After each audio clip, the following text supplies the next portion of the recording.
आ गया मैं फिर से एक आपका नया वीडियो लेकर के। नेक्स्ट क्लास शुरू करते हैं। मुझे लगता है कि आप लोगों को भी लगता होगा कि सर आजकल कुछ अलग ढंग से पढ़ा रहे हैं। जैसे इस क्लास में जो मौज मस्ती होता था, सर जोक सुनाते थे और हंसाते थे, वो चीज़ नहीं हो रहा है। थोड़ा क्लास बोरिंग सा लगता है। आप सही सोच रहे हैं, लगेगा। यहाँ किसको हंसाऊं यार, कोई सामने आई नहीं।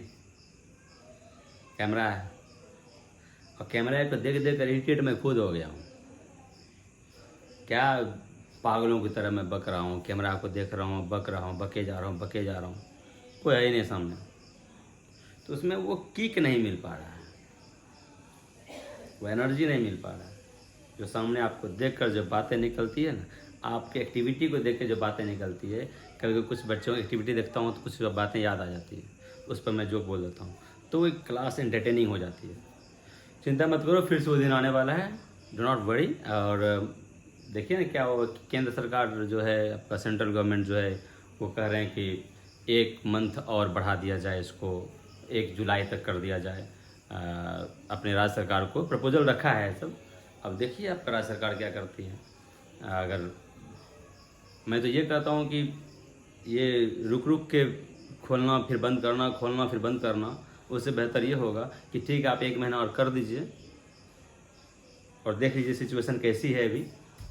अगर सिचुएशन हद तक कंट्रोल हो गई है, हद तक कंट्रोल हो गई, देखिए हमारी भी जिम्मेदारी बनती है कि सिचुएशन कंट्रोल करना। ऐसा नहीं कि हम लोगों को बंद कर दिया है, ऐसी कोई बात नहीं है। हम लोगों की भी जिम्मेदारी बनती है कि ऐसे हालात में हम लोग सेफ रहें और भीड़ भड़का से दूर रहें, कि ताकि एक दूसरे से फैले नहीं। ये हमारी भी जिम्मेदारी है। हम लोगों को बंद नहीं कर सकता है। हम लोग आज़ाद देश में रहते हैं, गुलाम देश में नहीं हैं।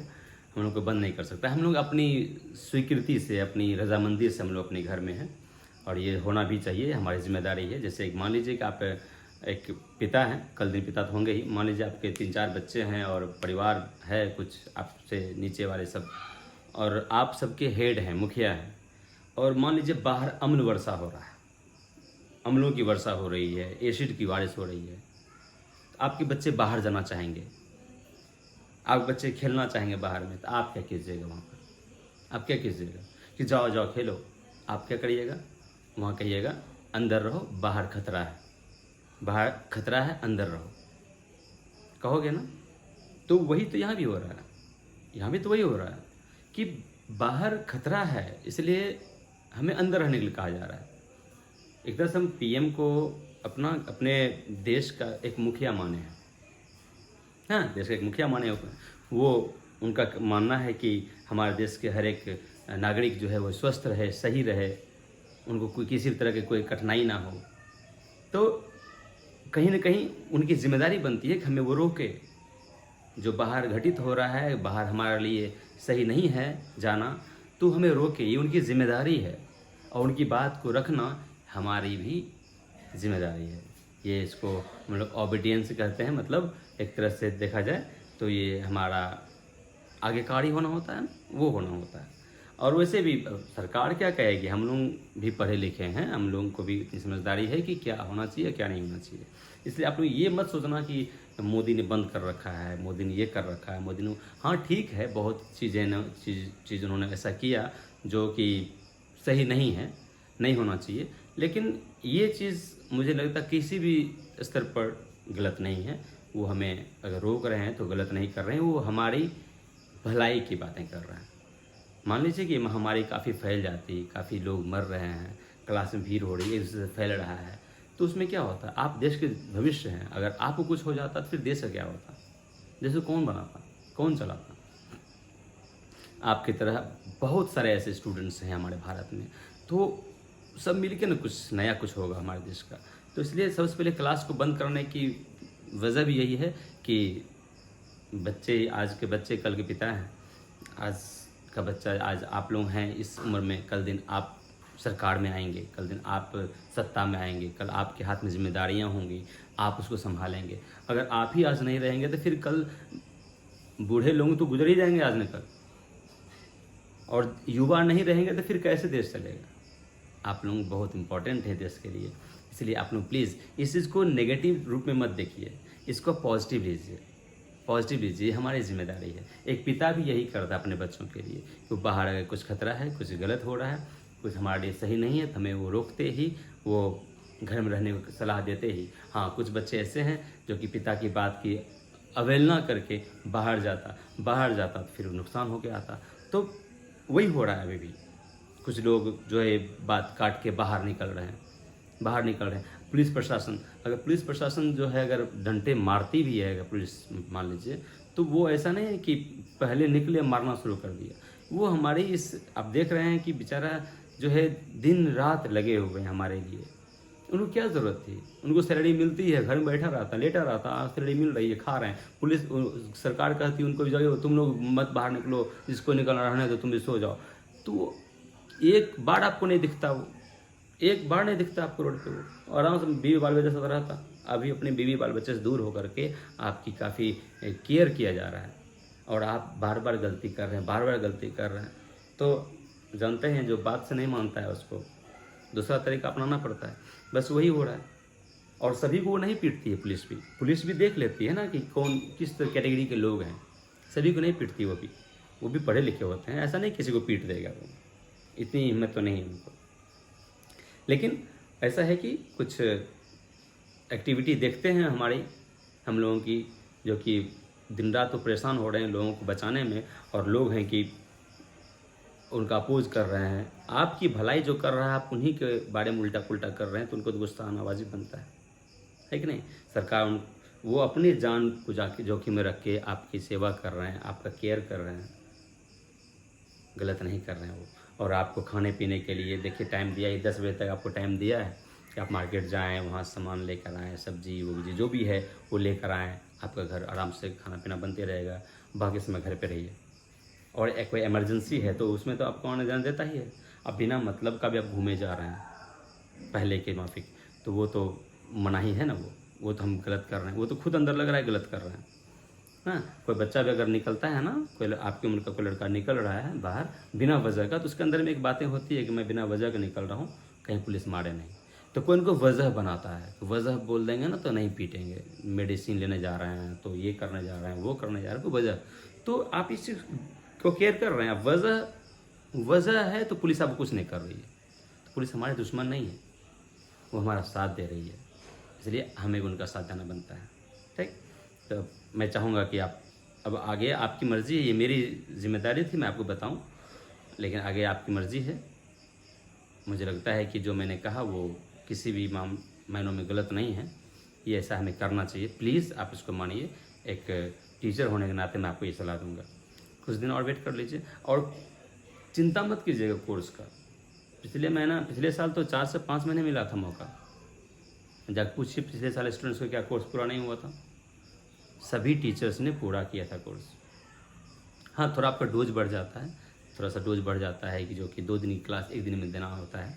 भले डोज बढ़ जाए फिजिक्स वालों की, केमिस्ट्री वालों की, मैथ्स वालों की, बायोलॉजी वालों की, कि उनका थोड़ा सा कोर्स थोड़ा बड़ा रहता है, तो उनको थोड़ा सा अधिक मेहनत करना होता है, साथ में आपको ही मेहनत करना पड़ जाता है। मानता हूँ इस चीज़ को, लेकिन उनकी भी गलती नहीं है बेचारे की। आपका कोर्स पूरा करने का उनकी जिम्मेदारी है, आपसे पैसे लिए हैं। पैसे की बात तो छोड़ो, आप पहले आपके लाइफ की बात है। तो कोई भी टीचर अपने रिस्पॉन्सिबिलिटी से भागना नहीं चाहता है, वो पूरा करता है। मैंने भी किया पिछले साल। आप स्टूडेंट्स से पूछिए कि क्या कहीं दिक्कत हुई, उनका इंग्लिश का पेपर कैसा गया, आप पूछ लीजिएगा, वो बताएगा अच्छा गया था, कैसा गया था, अच्छा क्या बहुत अच्छा गया था कि अच्छा गया था, ये पूछ लीजिएगा, वो खुद बता देगा कैसा गया था। तो इसलिए आप टेंशन मत लीजिए, सब कुछ पूरा होगा। ठीक, ओके, चलिए शुरू करता हूँ। 1 मिनट।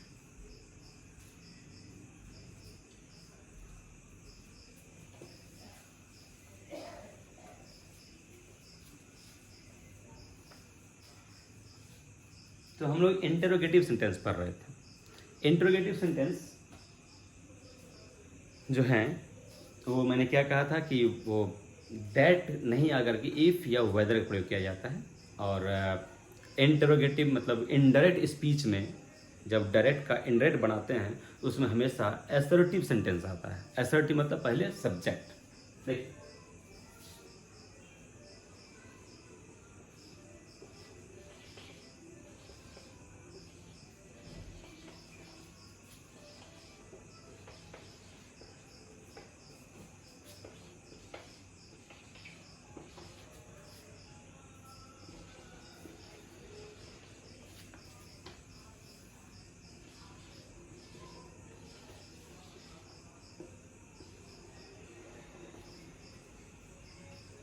क्या लिखा हो?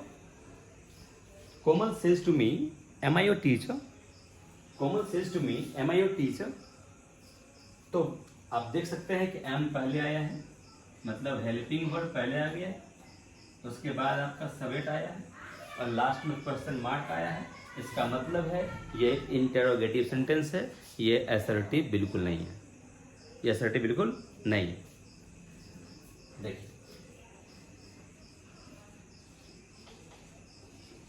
कोमल, मैंने क्या कहा था, ये क्वेश्चन कर रहा है ना, क्वेश्चन मार्क मतलब क्वेश्चन कर रहा है, प्रश्न कर रहा है। प्रश्न को कहा जाता है, पूछा जाता है, प्रश्न को पूछा जाता है, तो पूछना होता है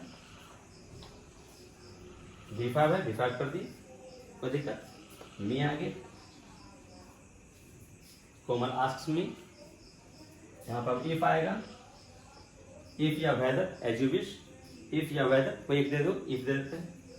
अब देखो इसकी बारी आती है। इफ कब आता है? जब इंटरोगेटिव सेंटेंस हो, यहाँ पर हेल्पिंग वर्ब पहले हो तो इफ का यूज किया जाता है, अगर सब्जेक्ट पहले हो तो दैट का यूज किया जाता है ना। तो यहाँ पर आपका हेल्पिंग पहले तो इफ आएगा। आप इसकी स्टार्टिंग करते हैं, तो पहले बताओ यहाँ पर ये आपका इंटरोगेटिव सेंटेंस है ना, पहले हेल्पिंग वर्ब है तब सब्जेक्ट में इंटरोगेटिव है ना, तो यहाँ पर भी इंटरोगेटिव बनेगा या असर्टिव बनेगा? मैंने क्या कहा था, यहाँ हमेशा असर्टिव बनता है, हमेशा असर्टिव मतलब असर्टिव मतलब पहले सब्जेक्ट तब वर्ब, असर्टिव मतलब पहले सब्जेक्ट तब वर्ब। तो इसका असर्टिव कैसे होगा? पहले सब्जेक्ट आएगा, सब्जेक्ट कौन है? एम है, आई है, आई है, फर्स्ट पर्सन सब्जेक्ट अनुसार, फर्स्ट पर्सन सब्जेक्ट अनुसार, कॉमन के लिए सी आ गया, ठीक। अब आएगा हेल्पिंग वर्ब, सब्जेक्ट के बाद वर्ब आएगा, सी के साथ इज आ गया। कौन पर्सन? योर किसका है? यू का ना, तो यू सेकंड पर्सन, तो योर भी सेकंड पर्सन। सेकंड पर्सन किसके अनुसार? ऑब्जेक्ट अनुसार। सेकंड पर्सन ऑब्जेक्ट अनुसार। ये फर्स्ट पर्सन था, सब्जेक्ट अनुसार हुआ था, ये सेकंड पर्सन है, ऑब्जेक्ट अनुसार होगा। ये केस कौन सा है? एडजेक्टिव है, एडजेक्टिव है ना, एडजेक्टिव है। तो जिसके अनुसार बदल रहा है उसको भी एडजेक्टिव रूप में लाएगा। ये एडजेक्टिव है, इसको भी एडजेक्टिव बनाएगा। तो मी का एडजेक्टिव होता है माई, माई टीचर।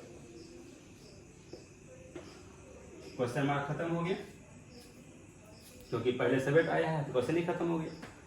पहले हेल्पिंग वर्ब आएगा तभी पहले क्वेश्चन हो, वहाँ क्वेश्चन होगा, क्वेश्चन मार्क होगा। पहले सब्जेक्ट आ गया, क्वेश्चन मार्क खत्म हो गया, असर्टिव हो गया। बन जाएगा ना वैसा?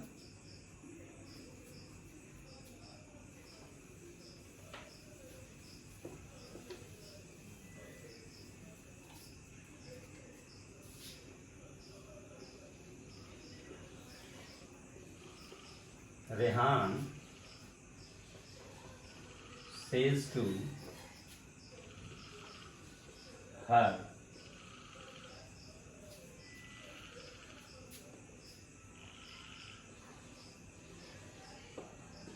will you marry me? Rehan says to her, will you marry me? Question mark दिखा, मतलब प्रश्न है, प्रश्न को कहा जा रहा है, पूछा जाता है, पूछा जाता है। रेहान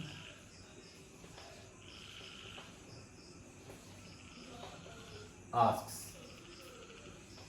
हर, कोई दिक्कत? आस्क हो गया, पूछा जा रहा है, इफ आ गया। अब पहले हेल्पिंग वर्ड या पहले सब्जेक्ट, या असर्टिव आएगा ना, असर्टिव आएगा। असर्टिव पहले क्या मतलब? सब्जेक्ट, सब्जेक्ट पहले यू, कौन सा पर्सन? सेकंड पर्सन, किसके अनुसार? ऑब्जेक्ट अनुसार। ये कौन केस में है? पहले हेल्पिंग में तब सब्जेक्ट आया है, सब्जेक्टिव केस में है, सब्जेक्टिव केस में है। ये सब्जेक्टिव केस में है तो इसको भी सब्जेक्टिव बनाएगा, तो हर का सब्जेक्ट होता है सी। ओके, अब आएगा हेल्पिंग वर्ब, सी के साथ विल आता है, विल कर दिए। मैरी, कौन पर्सन? फर्स्ट पर्सन, आई होता है मी, फर्स्ट पर्सन सब्जेक्ट अनुसार, फर्स्ट पर्सन सब्जेक्ट अनुसार। कौन केस? Objective case.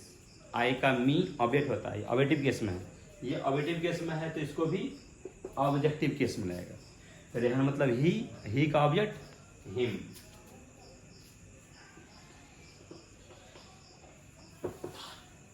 होगा ना, समझ में आ गया होगा अब। हाँ,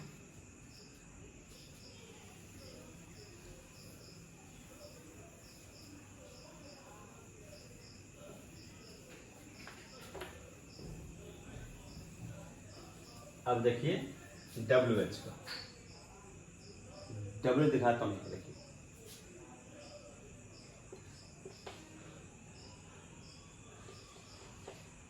Atul says to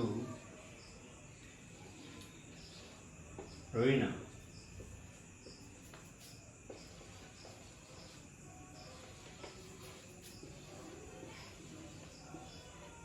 who are you? देखिए ध्यान से, Atul says to Reena, who are you? यहाँ हु देख करके पता चल गया होगा WH सेंटेंस है, NWH who, what, where, when, which, how, ये सब आपको WH वर्ड है। तो WH सेंटेंस नहीं, ये भी सवाल कर रहा है, क्योंकि सवाल कौन हो तुम, समझते कि कौन हो तुम या तुम कौन हो, सवाल कर रहा है, क्वेश्चन कर रहा है। क्वेश्चन को कहा जाता है, पूछा जाता है, पूछा जाता है। यहाँ हो जाएगा आपका अतुल आस्क्स रीना, कोई दिक्कत? अब आप कहिएगा यहाँ पर इफ दे देते हैं। मैंने कहा था इंटेरोगेटिव सेंटेंस में इसको हटाने के लिए इफ आता है, लेकिन WH वर्ड ऐसा होता है, WH वर्ड जो है ये ऐसा वर्ड है जो अपने पहले किसी भी प्रकार के कंजंक्शन का यूज कभी नहीं करता है। हु अपने पहले किसी भी प्रकार के कंजंक्शन का यूज कभी नहीं करता है, मतलब ना कोई इफ लेगा, ना दैट लेगा, ना और लेगा, ना नॉर लेगा, ना बट लेगा, मतलब कि आप कंजंक्शन का यूज ये नहीं करता है। तो इसके अगर यहाँ इफ देते हैं वो भी कंजंक्शन है, दैट देते हैं वो भी कंजंक्शन है, वेदर देते हैं वो भी कंजंक्शन है, मतलब अपने पहले हु जो है कोई कंजंक्शन नहीं लेता है, मतलब इसके बदले में यहाँ कुछ नहीं आएगा, बस हु का हु आ जाएगा। वेयर तो वेयर आता, व्हाट तो व्हाट आता, हुम तो हुम आता, हुच तो हुच आता, व्हेन तो व्हेन आता, वाई तो वाई आता, जो WH है वो यहाँ आ जाता, इसके बदले में कुछ नहीं। रीना के यहाँ लिखे ना, इसको कुछ नहीं लिखे, तब लिख दिए। यहाँ तो कोई दिक्कत है, यहाँ तो हो गया। बचा कितना, इतना ही बचा है ना, हु का हु आ ही गया, इतना ही बचा है ना। तो आपको तो मैंने पहले ही कहा है कि पहले हेल्पिंग वर्ब और तब सब्जेक्ट, ये क्वेश्चन कर दिया। पहले हेल्पिंग वर्ब और तब सब्जेक्ट जो आता है उसको इंटरोगेटिव कहते हैं ना, ये तो क्वेश्चन कर देगा ना। जैसे ही आपका ध्यान रखिएगा, जैसे सब्जेक्ट के पहले हेल्पिंग वर्ब आ गया वो सवाल करेगा, वो सवाल करेगा, इंटरोगेटिव बनेगा वो। लेकिन यहाँ पर हमें इंटरोगेटिव लिखना है कि असर्टिव, यहाँ हमेशा क्या आता है, असर्टिव आता है। असर्टिव मतलब पहले सब्जेक्ट तब हेल्पिंग वर्ब, तो पहले सब्जेक्ट लेंगे, सेकेंड पर्सन ऑब्जेक्ट, फिर समझ लो हु का हु आ गया। अब क्या है, हेल्पिंग वर्ब तब सब्जेक्ट, हेल्पिंग वर्ब तब सब्जेक्ट, तो पहले यहाँ सब्जेक्ट ना आएगा, क्योंकि अगर पहले हेल्पिंग वर्ब कर देते तो फिर क्वेश्चन मार्क आ जाएगा।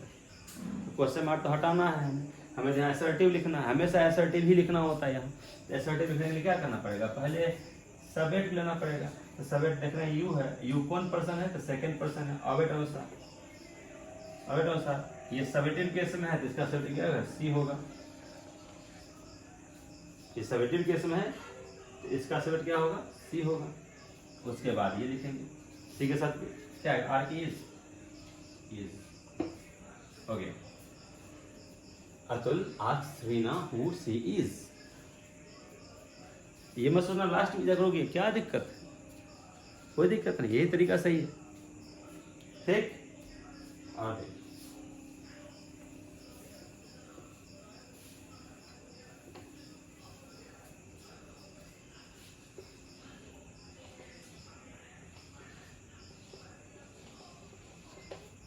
the teacher says to me,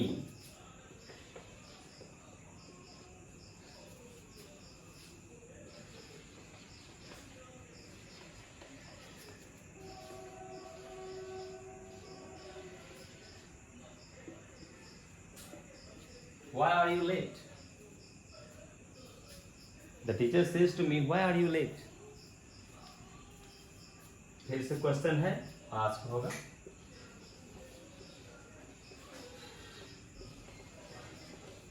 The teacher asks me, हो गया। अब WH वर्ड है तो वही उतर जाएगा, WH वर्ड है वही उतर जाएगा, इसके वैल्यू कुछ नहीं आएगा, तो why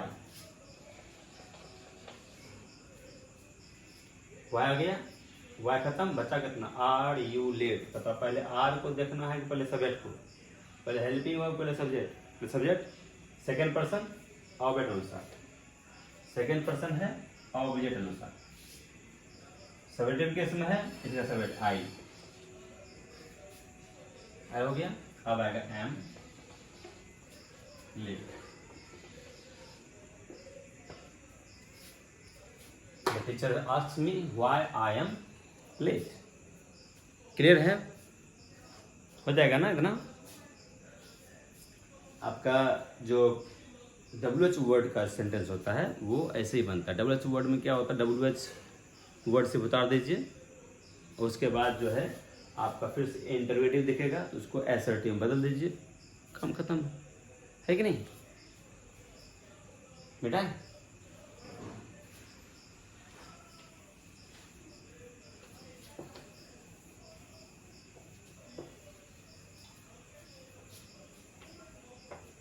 देखिए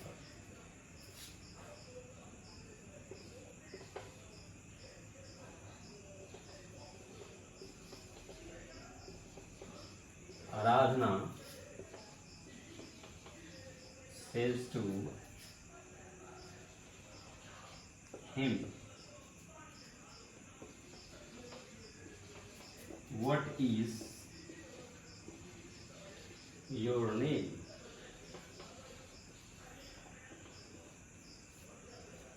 आराधना says to him, what is your name? तुम्हारा नाम क्या है? सवाल है ना, आस्क हो जाएगा।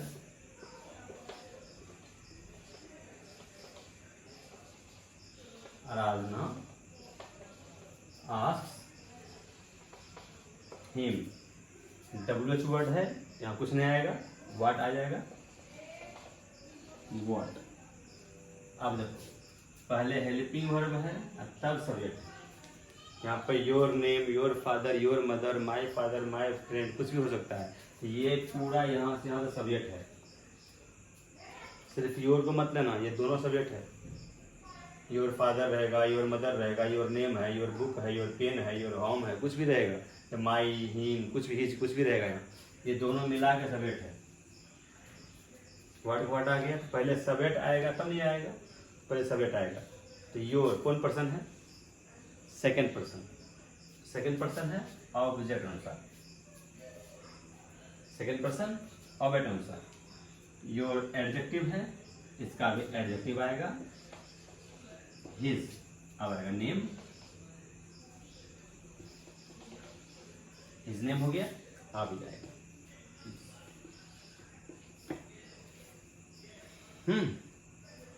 क्लियर है ना। तो ये आपका WH वर्ड का भी आपसे अब हो जाएगा। आप प्रैक्टिस करिए, डेफिनेटली होगा, बस थोड़ा सा पेशेंस रखिएगा भाई। आप बीच बीच में वीडियो नहीं डालता हूँ रोज़, तो इसका मतलब ये नहीं कि मैं क्लास छोड़ दिया हूँ। थोड़ा सा ये है कि पता नहीं क्यों मन नहीं करता है जो वीडियो मैं इस पर दूँ, क्योंकि वो आनंद नहीं आता है पढ़ाने में जो कि क्लास में आया करता था, जिस वजह से मैं थोड़ा सा केयरलेस हो जाता हूँ। लेकिन फिर मैं सोचता हूँ भाई something is better than nothing, जब उधर जब तक नहीं है तब तक मैं कुछ देते रहूँ, तो इसलिए मैं फिर भी मैं मुझे लगता है सप्ताह में आराम से 4 वीडियो तो मैं दे ही देता हूँ। तो आप कभी 3 भी हो जाता है, कभी 5 भी हो सकता है, और कभी होगा तो रोज़ भी आ सकता है, उसकी गारंटी नहीं है। तो इतना है जो है, आप बस बाकी का पेपर भी पढ़ते रहिए। और हाँ, कुछ बच्चों ने पूछा था कि लाइव क्यों नहीं दे रहे हैं, चलिए मैं उसको जवाब दे देता हूँ। लाइव में मैं क्या देखता हूँ कि बच्चे चैटिंग करना शुरू करते हैं। ठीक, मैं इधर पढ़ा रहा हूँ, उधर बच्चे चैटिंग कर रहे हैं, और उसमें क्या होता है बार बार देखना पड़ता है मुझे, कौन क्या लिख रहा है, तो डिस्टर्बेंस हो जाता है। कोई good morning sir, hello sir, hi sir, ये क्या है भाई? पढ़ने आया हो, हेलो हाय क्या है? जितना हेलो हाय करना है ना, क्लास आएंगे तो कर लेना। और इसमें डिस्टर्ब हो जाते हैं। अब मैं इधर पढ़ा रहा हूँ, उधर चैटिंग हो रहा है, वो उससे बात कर रहा है, वो उससे बात कर रहा है, तो ये तो एक तरह से चैटिंग का एक स्टेज हो जाएगा। ठीक, तो फिर मान लो कि कोई बच्चे कुछ क्वेश्चन पूछे उस पर, और वो चैटिंग के दरमियान, चैटिंग के चक्कर में मैं सब क्वेश्चन नहीं पढ़ता हूँ, क्योंकि क्या लंच फंची पढ़ते रहेंगे, उसी बीच में क्वेश्चन भी आ गया है, मुझे क्या पता क्वेश्चन भी है। अब सबको पढ़ेंगे तब तो, अब हेलो हाय भी पढ़ना होगा क्वेश्चन पढ़ने के लिए, कब क्वेश्चन आ गया, कब क्या हुआ। तो इस वजह से मैं लाइव नहीं देना चाहता हूँ। ठीक है, लाइव देकर के कोई फ़ायदा नहीं। आपको मैं जितना होगा मैं आपको यूट्यूब पे मैं डाल ही रहा हूँ, लाइव देने से कोई फ़ायदा नहीं है, क्योंकि मैं अभी आपकी बातों की रिप्लाई मैं करूँगा नहीं, क्योंकि ये आधे घंटे 1 घंटे क्लास होगी। 1 घंटा तो 1 घंटा में फिर आपको, आपके पास नेट भी होना चाहिए ना, आपके पास नेट भी होना चाहिए। फिर सिर्फ मेरा ही वीडियो तो नहीं, और किसी का भी है। तो फिर 1 घंटे क्लास में जो है लगभग 20 मिनट मेरा चल जाएगा आपका चैटिंग पढ़ने में ही, क्या बोल रहे हैं आप, कौन क्या बोल रहा है। उसी में कोई इतने अच्छे महानुभाव होते हैं जो कुछ ऐसा कमेंट कर देता है जिसको सुन के गुस्सा आ जाएगा, जिसको देख गुस्सा आ जाएगा। अब कुछ ऐसा सवाल पूछेगा क्लास के दरमियान, ऐसी बातें पूछेगा जिससे कोई संबंध ही नहीं हो क्लास से, कोई रिलेशन ही नहीं हो क्लास से, और ऐसी बातें पूछेगा। सर दाढ़ी क्यों आपका सफ़ेद हो गया, बाल कैसे पक गया? अरे भाई तुम पढ़ने आया है कि मेरा दाढ़ी देखने आया है? ये सब चीज़ होता है, जिस वजह से मैं लाइव नहीं दे रहा हूँ। ठीक, एक तो ऐसे ही जो है, इसमें क्या है ना, एक चीज़ आप देखे होंगे कि मैं भी आपको आधे घंटे का वीडियो अगर देता हूँ ना, तो आधे घंटे का मतलब है कि आपका क्लास का 2 दिन क्लास में दे देता हूँ, 2 दिन का। इसमें कोई डिस्टर्बेंस नहीं है ना, मैं बस पढ़ाई जा रहा हूँ, पढ़ाई जा रहा हूँ, पढ़ाई जा रहा हूँ। हाँ, बीच बीच में जो बातें मैं करता हूँ थोड़ा बहुत, तो बहुत कम ही। आप और सब वीडियो में देखिए, मैं इतनी बातें नहीं किया हूँ, इसमें मैं थोड़ा किया हूँ। तो इसमें क्या होता है, 2 दिन की क्लास आधे घंटे में होती है, वॉइस तुरंत ख़त्म हो गया, नरेशन तुरंत ख़त्म हो जाएगा। ठीक, तो इस वजह से मैं लाइव नहीं दे रहा हूँ। अगर आपको कुछ भी कमेंट्स करनी है, कुछ बातें पूछनी है, तो मेरा व्हाट्सएप नंबर आप सभी के पास है, प्लीज़ आप व्हाट्सएप करिए। और हाँ, मैंने ग्रुप को, जो आप लोगों मैंने ग्रुप बनाया है, ग्रुप में मैंने सिर्फ ओनली एडमिन कर दिया कोई भी चीज़ को पोस्ट करने के लिए। नहीं, अगर मैं 1 दिन का छूट दे दूँ तो शायद उस दिन खाना पीना सोना सब दुश्वार हो जाएगा, इतना मैसेज आता है, जिस वजह से मैंने ओनली एडमिन कर रखा है। मेरा लेकिन पर्सनल व्हाट्सएप है, आप उस पर कुछ भी बातें करनी है आप उस पर करिए। तो यहाँ ग्रुप में क्या होगा, एक मैसेज कोई बच्चा ने कर दिया तो उसके ऊपर जवाब दूसरे को देना अनिवार्य है। अब वो दिया तो फिर तीसरा देगा, चौथा देगा, ये आप मुझसे बेहतर समझ सकते हैं। आप तो आजकल के बच्चे हैं, आप मुझसे बेहतर समझ सकते हैं। हम तो भाई बहुत पुराने लोग हो गए, अब तो देखते हो दाढ़ी उड़ी सब सफ़ेद हो गया, अब तो खैर उम्र नहीं रहा, लेकिन तुम लोगों को बेहतर समझ में आ रहा होगा कि क्या हो सकता है। ठीक है, चलिए कोई बात नहीं, एंजॉय कीजिए, पढ़ाई के साथ एंजॉय जरूर कीजिएगा, थोड़ा बहुत एंजॉय जरूर कीजिए। ठीक, और जो है बाकी के क्लास भी करते रहिए, बाकी क्लास इग्नोर मत कीजिए, वो भी करते रहिए, ये भी करते रहिए, और एंजॉय भी करिए। आपको अच्छा मौका मिला है घर में रहने का, मम्मी पापा साथ रहने का, भाई बहन के साथ रहने का, समाज में रहने का। ये मौका फिर से जल्दी मिलेगा कि नहीं मिलेगा पता नहीं, क्योंकि आप लोग पढ़ लिख के कुछ नया कुछ कीजिए, कुछ जॉब कीजिए, कहीं कुछ कीजिएगा, तो फिर से मौका नहीं मिल पाता है पापा मम्मी के साथ या पेरेंट्स के साथ या अपनों के साथ रहने का। ये आपको अच्छा मौका मिला है, अपना 100% दीजिए उनको, और आपके होने से पापा मम्मी को अभी घर पे बहुत हेल्प मिले, उनको रेस्ट मिले, ये ज़रूर कीजिए। ठीक, आपका यही सब चीज़ याद रहेगा। कोई भी माँ बाप बच्चों को बुलाना चाहते हैं, क्यों? क्योंकि थोड़ा मन लगेगा, और आप घर पे जाके आप खुद सुस्त पड़े बैठे हैं तो उनको तो और टेंशन हो जाएगा। हाँ, थोड़ा सा घर का माहौल को चेंज कीजिए, एकदम खुशहाल बनाइए, बोर मत होइए। ठीक है, एकदम खुशहाल बनाइए, क्योंकि आप ही कर सकते हैं। मन लगाने के लिए किसी और ज़रूरत नहीं होनी चाहिए, आप खुद में मन लगा दीजिए, खुद हंसिए, खुद बोलिए, पूरा सबसे हंसी मजाक कीजिए, घर का माहौल चेंज करिए। ठीक, लेकिन हाँ, कुछ पिताजी ऐसे होते हैं, ज़्यादा हंसोगे तो मार तो झापर, वो चीज़ थोड़ा देख के, अपना सेफ्टी देख के करना। कुछ पिताजी होते हैं, अगर थोड़ा ज़्यादा बोल दे, रे पढ़े लिखे सारे वैसे हैं बक बक, तो पिताजी कुछ ऐसे होते हैं, और क्या करो, एक्सेप्शनल है। होते हैं। उनको भी एक तरीका, अरे भाई पिताजी को हमसे तुमसे बेहतर कौन जान सकता है। अपने पिताजी को अपना खुद जानते हैं, किस बात पर खुश होंगे, किस बात पर नाराज होंगे। नाराज वाला बातें नहीं बोलना है ना। और रुपया पैसा ज़्यादा खर्च उर्च मत करना लॉकडाउन में। पापा मम्मी कभी इनकम उनकम बंद होगा। हाँ, जो सरकारी नौकरी वाला होगा उसको तो खैर कोई दिक्कत नहीं है, लेकिन जो प्राइवेट वाले होंगे या बिजनेस वाले होंगे ना, या किसान वगैरह होंगे ना, उनको काफ़ी दिक्कत हुई होगी पैसे का भी। अधिक पैसे खर्च मत करना पापा मम्मी का। अभी जो खाना घर में बने मस्ती से खाओ, अरे स्वास्थ्य बनाओ, स्वास्थ्य बनाओ, ठीक। और पैसे बेकार डिमांड मत करना कि मम्मी ये दो, मम्मी वो दो, हम वो चाहिए वो चाहिए। अभी मत करना बेटा, अभी सिचुएशन समझना, क्योंकि अगर पापा मम्मी कुछ चीज़ को अगर सेव भी कर रहे हैं ना, तो वो आपके लिए कर रहे हैं, ठीक। तो ये मत सोचिए हाँ मेरे लिए कर रहे हैं तो मैं ही खर्चा कर लेता हूँ। अरे भाई अभी आप खर्च कर लीजिएगा, कल दिन आपको किसी जॉब में ज़रूरत पड़ गई पैसे की, क्योंकि आप जानते हैं बिहार सरकार की जॉब अगर करते हैं आप तो बिना पैसे होगा ही नहीं। ये तो यूनिवर्सल ट्रूथ है, मैं नहीं कर रहा हूँ। बिहार सरकार जॉब में आपको पैसा लगेगा ही, लग ही जाता है कहीं ना कहीं खुश वक्ती हो, देन दीजिए कुछ हो, आप क्या कीजिएगा, करना पड़ जाता है। तो पापा मम्मी आपके अगर पैसे कुछ रख रहे हैं तो आपके लिए रख रहे हैं, अधिक खर्च नहीं करना है, पढ़ाई करना है, खाना खाना है मस्ती से, और हेल्प करना है पापा मम्मी काम में, ठीक। Thank you.